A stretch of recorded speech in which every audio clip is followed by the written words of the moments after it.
ویسے تو یہاں قرآن کے اندر حضرت ابو بکر کا ذکر ہے نا، میں نے پہلے بھی کہا تھا، اب بھی کہتا ہوں، فرقہ واریت کی بات نہیں ہے، عقیدے کی بات ہے۔ تمام مفسرین نے، علماء نے لکھا ہے کہ حضرت ابو بکر کی صحابیت قرآن سے ثابت ہے، اور جو بھی اس کا منکر ہے وہ کافر ہے، اس لیے کہ وہ قرآن کا منکر ہے۔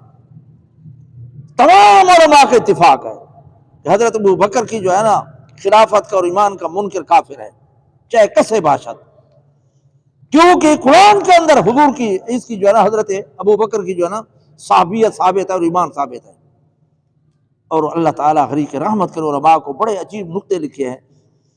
علماء لکھے ہیں کہ حضرت ابو بکر کا 5 جگہ ذکر ہے۔ کتنی جگہ؟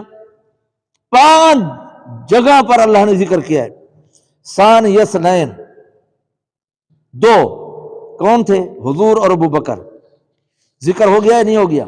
1 اذ ہما فی الغار، ہما تسنیہ کا صیغہ ہے، ضمیر ہے، ہو واحد، ہما 2، ہم جمع وہ، تو اذ ہما حضور اور ابو بکر کتنی جگہ ذکر ہو گیا؟ اذ یقول لصاحبہ، صاحبی سے مراد ابو بکر مراد ہے، کتنی جگہ ذکر ہو گیا؟ 3 مرتبہ۔ لا تحزن، انت ضمیر ہے اس کے اندر، اے ابو بکر آپ گھبرائے نہیں، کتنی جگہ ذکر ہو گیا؟ 4۔ ان اللہ معنا، جمع کی ضمیر ہے، معنا اللہ ہمارے ساتھ ہے، کتنی جگہ ذکر ہو گیا ہے؟ 5 جگہ اللہ نے ابو بکر کے ایمان کا اور ذات کا ذکر کیا ہے۔ تو اللہ تعالیٰ مدد کرتا ہے، اللہ تعالیٰ محتاج نہیں ہے ہمارا۔ ہماری خوش قسمتی ہے کہ جو بھی دین کا مسئلہ ہو اس کے اندر ہم حصہ ملائیں اور کامیابی حاصل کریں۔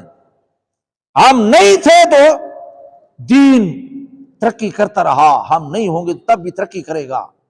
اس لیے ہم اپنی خوش قسمتی سمجھے کہ جو بھی کام ہو دین کا، چاہے کوئی جو ہے نا نیکی کا کام ہو، چاہے تبلیغ ہے، چاہے مدارس ہے، چاہے مساجد ہے، چاہے جہاد ہے، جو بھی ہے اس کے اندر ہمیں حصہ ملانا چاہیے۔